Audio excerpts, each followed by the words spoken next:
Hello friends, welcome back to my channel Gyan Sankalp. तो friends, आज हम प्रजातंत्र से रिलेटेड यानी डेमोक्रेसी से रिलेटेड एमसीक्यू करने वाले हैं, जो आने वाले एग्जाम में आपको काफ़ी हेल्प करेगा। आप किसी भी स्टेट से हो, अगर सब्जेक्ट आपका पॉलिटिकल साइंस है या एसएसटी से आप टीचिंग एग्ज़ाम दे रहे हो, उसमें भी काफ़ी हेल्प करने वाला है। और डेमोक्रेसी वाले जो पार्ट है, ये तो आपके जीएस में भी इसकी परिभाषाएं पूछ ली जाती है। चलिए स्टार्ट करते हैं आज का क्लास। और अभी क्लास को लाइक नहीं किया तो प्लीज़ लाइक का बटन दबा दें। चलिए स्टार्ट करते हैं। पहला क्वेश्चन है आज की क्लास का। जनतंत्र एक ऐसी शासन प्रणाली है जिसमें प्रत्येक व्यक्ति भागीदार होता है। ऑप्शन में है ब्राइस, लावेल, सीले और डायसी। तो इसका राइट आंसर है सीले।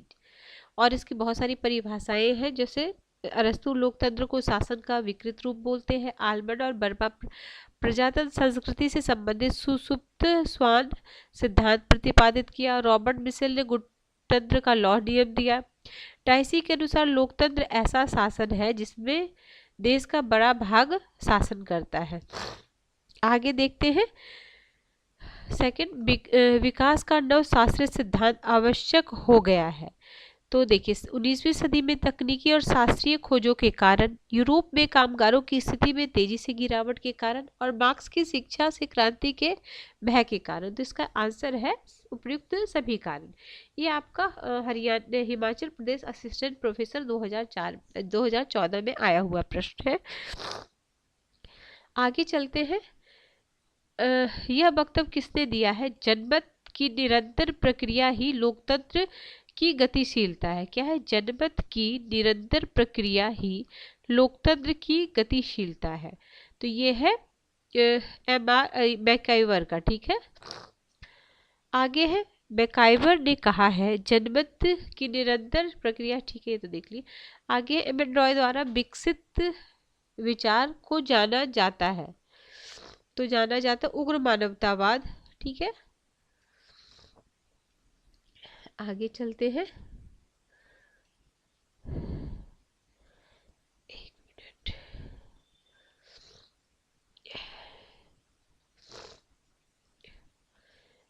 एम एन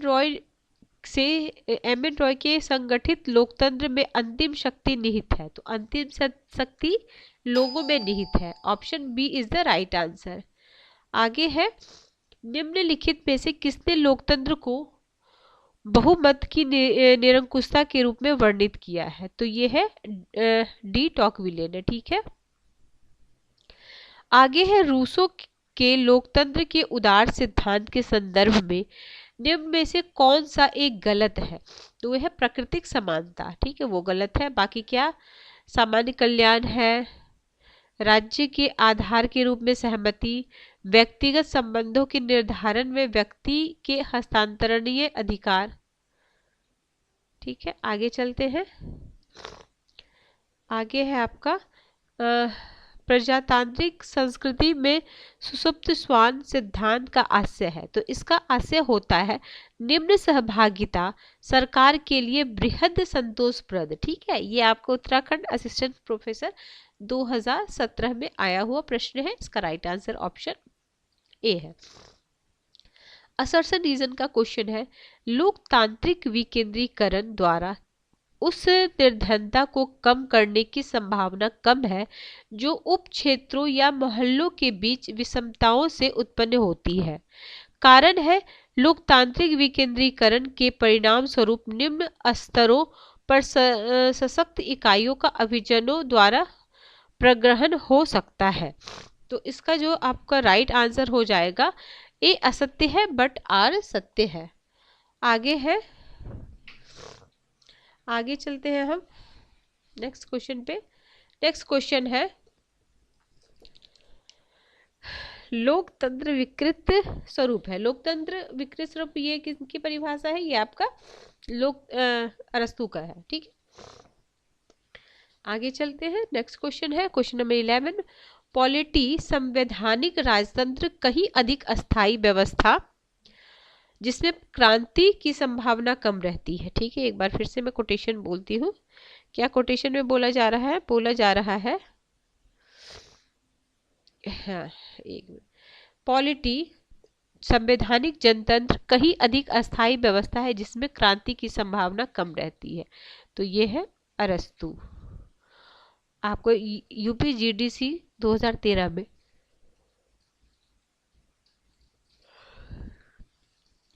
आगे है, निम्न में से कौन सा चिंतक लोकतंत्र के उदारवादी सिद्धांत से नहीं जुड़ा हुआ है? तो हॉब्स नहीं जुड़ा है किससे? लोकतंत्र के उदारवादी सिद्धांत से। बाकी उदारवादी सिद्धांत से लॉक, निम्न कौन सा चिंतक लोकतंत्र के उदारवादी सिद्धांत से नहीं जुड़ा हुआ है? इसमें आंसर है हॉब्स। हॉब्स स्वतंत्रता सुरक्षा की बहस में व्यक्ति को अधिक महत्व देता है। वह किसी विशिष्ट शासन प्रणाली का विरोधी और समर्थन नहीं करता है। उसका प्रमुख लक्ष्य शक्तिशाली राज्य की स्थापना करना था जिससे एक व्यक्ति में निहित दुर्गुणों को नियंत्रित किया जा सके। Locke, Karl Marx, JS. Mill लोकतंत्र के उदारवादी सिद्धांत से जुड़े हैं। लॉक को उदारवाद का जनक कहा जाता है। उन्होंने प्राकृतिक अधिकार को स्वीकार कर लोगों को राज्य का विरोध करने का अधिकार दिया है। मार्क्स इस सिद्धांत से आलोचनात्मक रूप से संबंधित है, जबकि मिल कुछ संशोधन के साथ इस सिद्धांत को स्वीकार करते हैं। ठीक है, आगे है, किसने मिल को एक विरक्त प्रजातांत्रिक कहा है? तो ये कहे हैं वेपर ने, C.L. वेपर ने। आगे है, 20वीं शताब्दी के 7वें दशक के पूर्वार्ध में किसने प्रजातंत्र के लिए नागरिक नामक आंदोलन किया था? तो ये जयप्रकाश नारायण।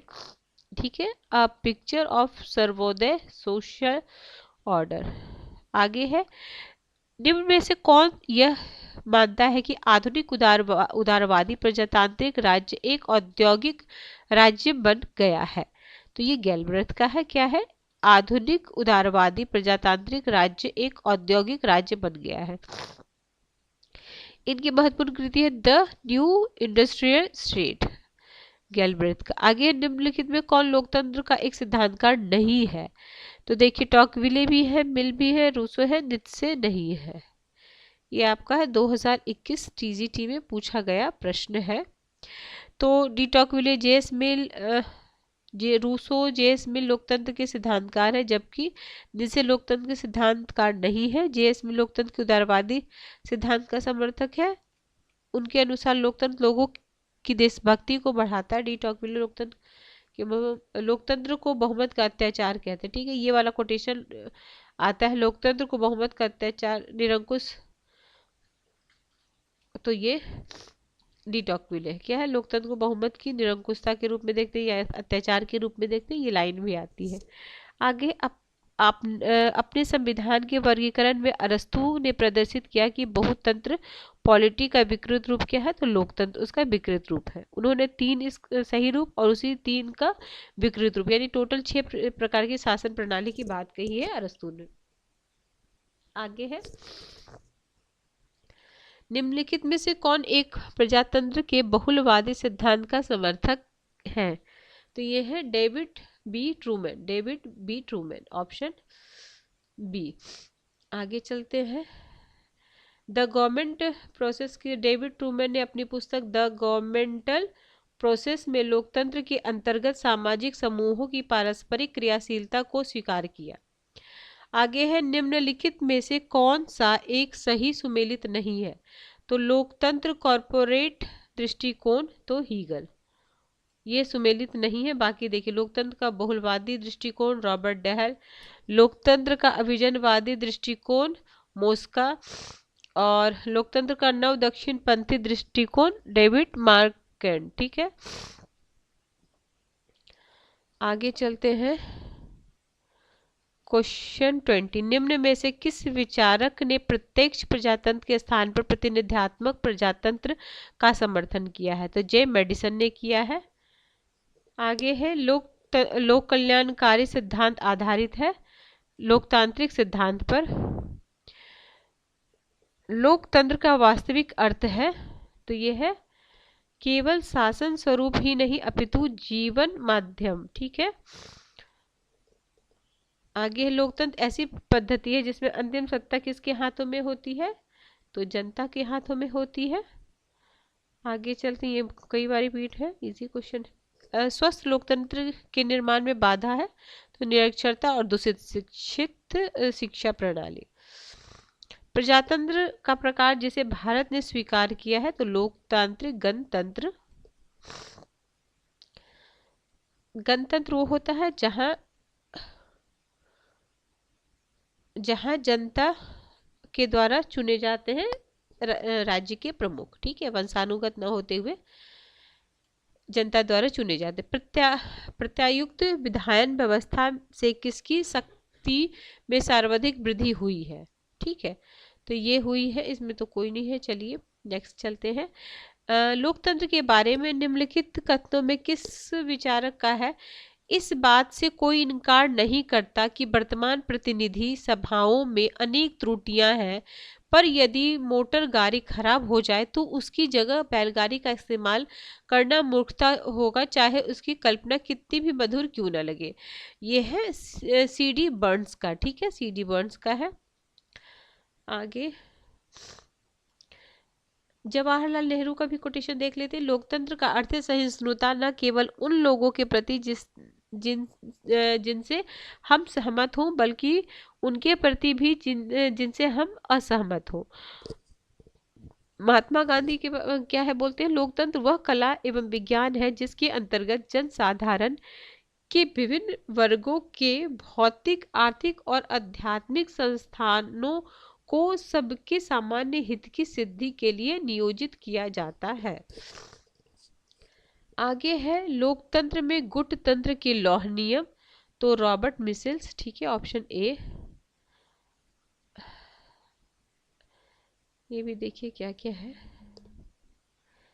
एक बार आप पढ़ सकते हैं इसको, काफी इम्पोर्टेंट इसमें दिया गया है, ठीक है, एक बार जरूर आप इसको देख लीजिएगा।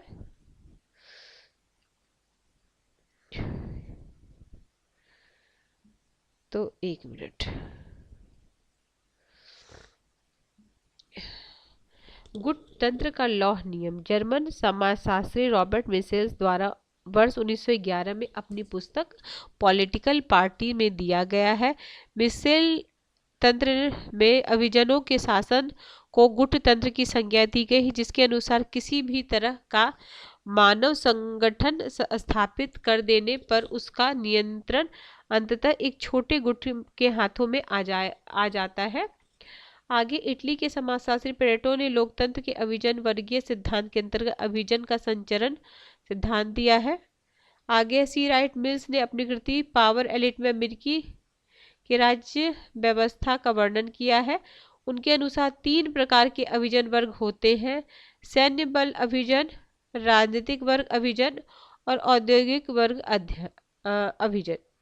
आगे है मोस्का ने अपनी पुस्तक द रूलिंग क्लास में कहा है कि सभी समाजों में केवल 2 वर्ग पाए जाते हैं, पहला वर्ग जो शासन करता है और दूसरा वर्ग क्या होता है, जो शासित होता है, जिस पर शासन किया जाता है, यानी शासित होता है। आगे है क्वेश्चन नंबर 29, निम्न में कौन सा चिंतक विशिष्ट वर्गवादी सिद्धांत से जुड़ा हुआ है, तो पेरेटो, मोस्का और मिसेस तीनों जुड़े हुए हैं। आगे है निम्न में कौन लोकतंत्र के अभिजनवादी सिद्धांत का अनुयायी नहीं है, तो मॉन्टेस्क्यू नहीं है, बाकी तीनों हैं, पेरेटो, मोस्का और मिचेल्स। अब देखिए पेरेटो, मोस्का, मिचेल्स, बर्नहेम, शुम्पेटर आदि ने विकसित किया है तथा मॉन्टेस्क्यू सिद्धांत के अनुयायी नहीं है। देखो लोकतंत्र के विशिष्ट सिद्धांत या अभिजनवादी सिद्धांत एलिट थ्योरी जिसको बोलते हैं, जो 20वीं शताब्दी के उत्तरार्ध में विकसित हुआ, इसके अनुभववादी में कौन कौन से पेरेटो हो जाएंगे, मोस्का है, मिचेल्स है, बर्नहेम है, शुम्पेटर है। आगे है पेरेटो के संबंध में निम्न कौन सा कथन सही है, तो उसने साम्राज्यवाद की प्रशंसा की है। आगे है निम्न में कौन लोकतंत्र की विशिष्ट वर्गीय सिद्धांत से संबंधित नहीं है, तो ये डेविड स्टर्न नहीं हो जाएंगे। शक्ति अभिजन का सिद्धांत सी राइट मिल्स ने दिया है, इनकी बुक है द पावर एलिट, ठीक है। आगे चलते हैं, आगे है निम्न में कौन लोकतंत्र को स्वीकृत पागलपन कहते हैं? तो ये टेरियंड कहते हैं। आगे है, अब देखिए काफी सारे कोटेशन है, उसको मैं शॉर्ट्स के थ्रू भी डाल दूंगी। टेरियन के अनुसार लोकतंत्र स्वीकृत पागलपन है। प्लेटो और अरस्तू के अनुसार लोकतंत्र भीड़ या मूर्खता का है। कार्लाइल के अनुसार लोकतंत्र लाखों मूर्खों की सरकार है। ल्यूडोविकी के अनुसार लोकतंत्र का अर्थ मृत्यु है। वॉल्टर वेल के अनुसार लोकतंत्र भ्रष्ट प्लेटोवाद है। एंथनी गिनेस के अनुसार लोकतंत्र में भावनात्मक एवं बहुमत की अत्यधिक देखी जाती है, बहुमत की अत्यधिकता देखी जाती है। वारकर के अनुसार लोकतंत्र जुगाड़ों का शासन है। ठीक है, आगे है 35। निम्न में से किसने लोकतंत्र को एक जीवन शैली के रूप में परिभाषित किया है? तो ये की है टीबी स्मिथ ने किए हैं। इसके अलावा भी काफी सारे कोटेशन है, इसको भी मैं हर क्लास मतलब दे दूंगी, रोज एक एक डालते जाऊंगी ताकि आप उसको बार बार देखेंगे। आगे है, चलिए एक बार बोल भी देती हूँ। मैकफर्सन का क्या है? लोकतंत्र चयन की ऐसी प्रक्रिया है जिसके द्वारा लोक निर्णय किए जाते हैं। लॉरेंस लॉवेल के अनुसार लोकतंत्र में कोई यह शिकायत नहीं कर सकता कि उसे सुनवाई का मौका नहीं मिला। वॉल्टर वेजहॉट के अनुसार लोकतंत्र लोक शक्ति को भ्रमित करने का सबसे बड़ा तरीका है। यह भ्रम इसलिए स्थापित होता है क्योंकि लोकतंत्र में वाद विवाद एवं सहिष्णुता के लक्षण है जो लोगों को अधिकारों के भ्रम जाल पे फंसाते हैं। आगे है, प्रतिनिधित्व का कौन सा सिद्धांत प्रत्यक्ष लोकतंत्र को प्रतिष्ठा देता है? ठीक है, तो इसका राइट आंसर हो जाएगा क्रांतिकारी सिद्धांत। प्रतिनिधित्व का क्रांतिकारी सिद्धांत प्रत्यक्ष लोकतंत्र को प्रतिष्ठा देता है। रूसो ने प्रतिनिध्यात्मक लोकतंत्र की आलोचना करते हुए प्रत्यक्ष लोकतंत्र का समर्थन किया है। रूसो के अनुसार जनता केवल निर्वाचन के समय ही स्वतंत्र होता है। प्रत्यक्ष लोकतंत्र स्विट्जरलैंड में देखा जाता है, पता ही है सबको। ठीक है, किसने कहा सार्वभौमिक व्यक्तिगताधिकार वास्तव में सार्वभौमिक नहीं है? तो गिलक्राइस्ट ने। आगे है आपका, सभी मनुष्यों को कुछ समय के लिए और कुछ मनुष्यों को सदैव के लिए मूर्ख बनाया जा सकता है, लेकिन सभी मनुष्यों को सदैव के लिए मूर्ख नहीं बनाया जा सकता। काफी अच्छी बात है। कौन बोलते हैं? Abraham Lincoln. ठीक है, इसके अलावा भी लोकतंत्र वह शासन जिसमें हर व्यक्ति भाग लेता है, अभी ऊपर भी एक क्वेश्चन था। अब्राहम लिंकन लोकतंत्र जनता के द्वारा। तो बचपन से आपको डायसी लोकतंत्र सरकार का ऐसा रूप है जिसमें जनता का एक बड़ा भाग शासन करता है। आगे है, लोकतंत्र जनता का शासन जनता के द्वारा। तो ठीक है, अब्राहम लिंकन। मतों को गिना नहीं तौला जाना चाहिए। तो जेएस मिल। आगे है, किसने प्रजातंत्र ऐसा शासन जिसे प्रत्येक व्यक्ति की हिस्सेदारी, अभी ऊपर देखे थे इसीलिए ये भी आया हुआ है क्वेश्चन है। नेक्स्ट है और भी है, लोकतंत्र वह शासन जिसे प्रत्येक व्यक्ति, ठीक है इसीलिए। यदि अति समानता से प्रजातंत्र भ्रष्ट होता है तो साथ ही अति समानता की भावना से भी वो नष्ट हो जाता है। ठीक है, अरस्तु। आगे मैच है, सुरक्षात्मक लोकतंत्र पॉपुलर लोकतंत्र। इसका राइट आंसर है सी। देख लेते हैं, सुरक्षात्मक है रॉबर्ट डहल है, पॉपुलर लेनिन है, बहुल अरस्तु, और शास्त्रीय हो जाएंगे लॉक। आगे निम्नलिखित सिद्धांतों में कौन सा सिद्धांत मॉन्टेस्क्यू ने प्रतिपादित किया था? तो शक्ति का पृथक्करण सिद्धांत। इनकी बुक है द स्पिरिट ऑफ लॉज। आगे प्रजातंत्र वो शासन पद्धति है जिसमें अंतिम शक्ति निवास करती है, तो जनता में निवास करती है। लोकतंत्र की 4 पूर्व शर्त क्रमशः राजनीतिक सचेतना, राजनीतिक शिक्षा, प्राथमिक शिक्षा, नैतिक एवं उच्च चरित्र है। मिल ने लोकतंत्र की 3 मुख्य आवश्यकता क्रमशः उत्साह की आवश्यकता, संरक्षण की तत्परता और कर्तव्य निर्वहन की भावना। आगे है, नेक्स्ट क्वेश्चन है आपका, निम्न में कौन लोकतंत्र का आवश्यक अभिलक्षण नहीं है? तो न्यायपालिका जवाबदेही होती है विधायिका के प्रति, ये नहीं है। राजनीतिक समानता की सर्वश्रेष्ठ गारंटी है लोकतंत्र में। आगे राजनीतिक प्रतिनिधित्व सुनिश्चित किया जाता है, तो राजनीतिक दल, विधान पालिका और संविधान। आगे किसने कहा यूनान ने एकता विहीन लोकतंत्र विकसित किया? रोम ने लोकतंत्र विहीन एकता कायम किया। तो गैटल का है ये।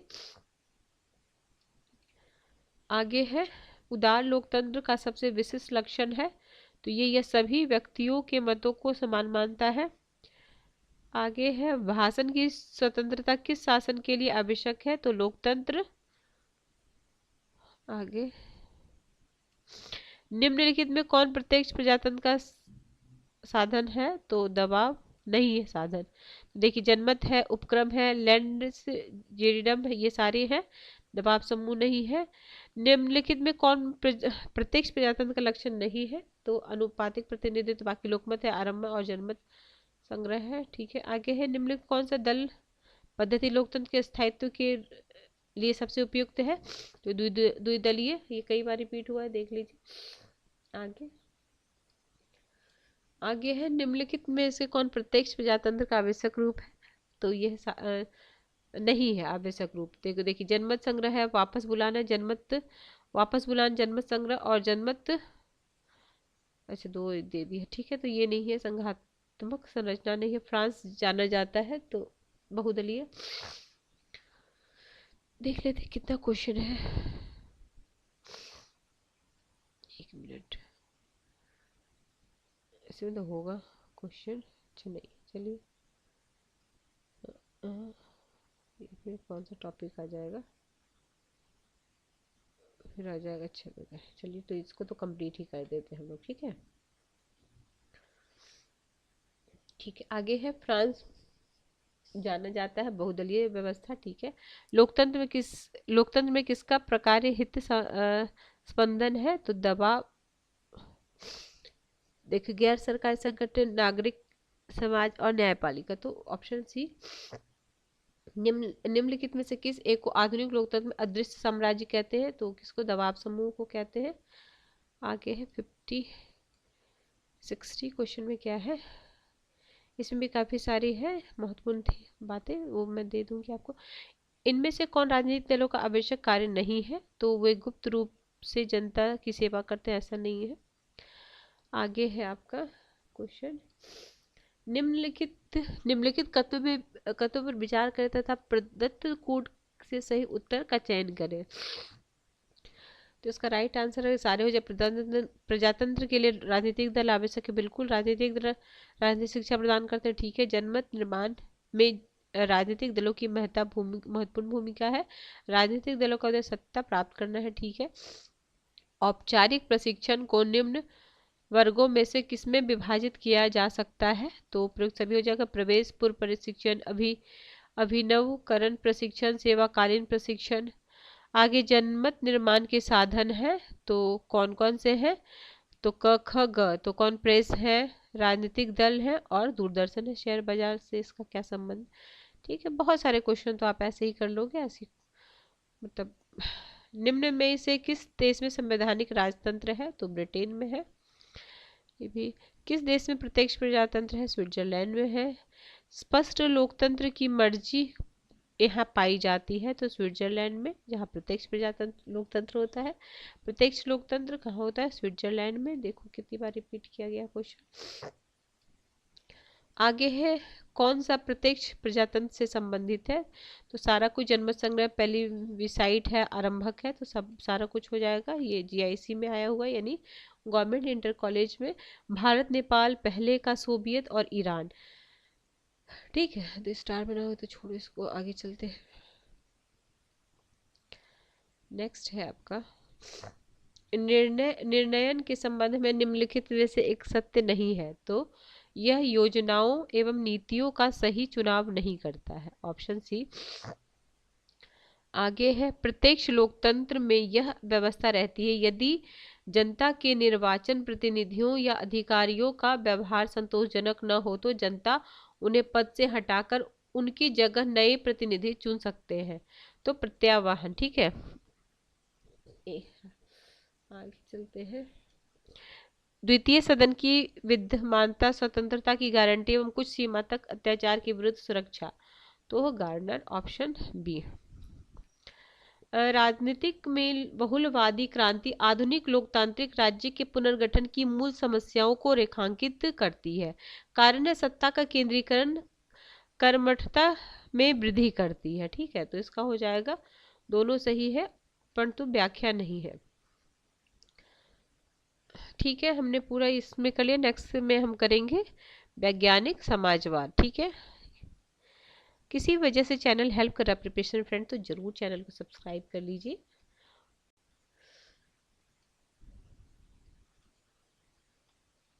तुम यहाँ क्यों कर रहे हो ना?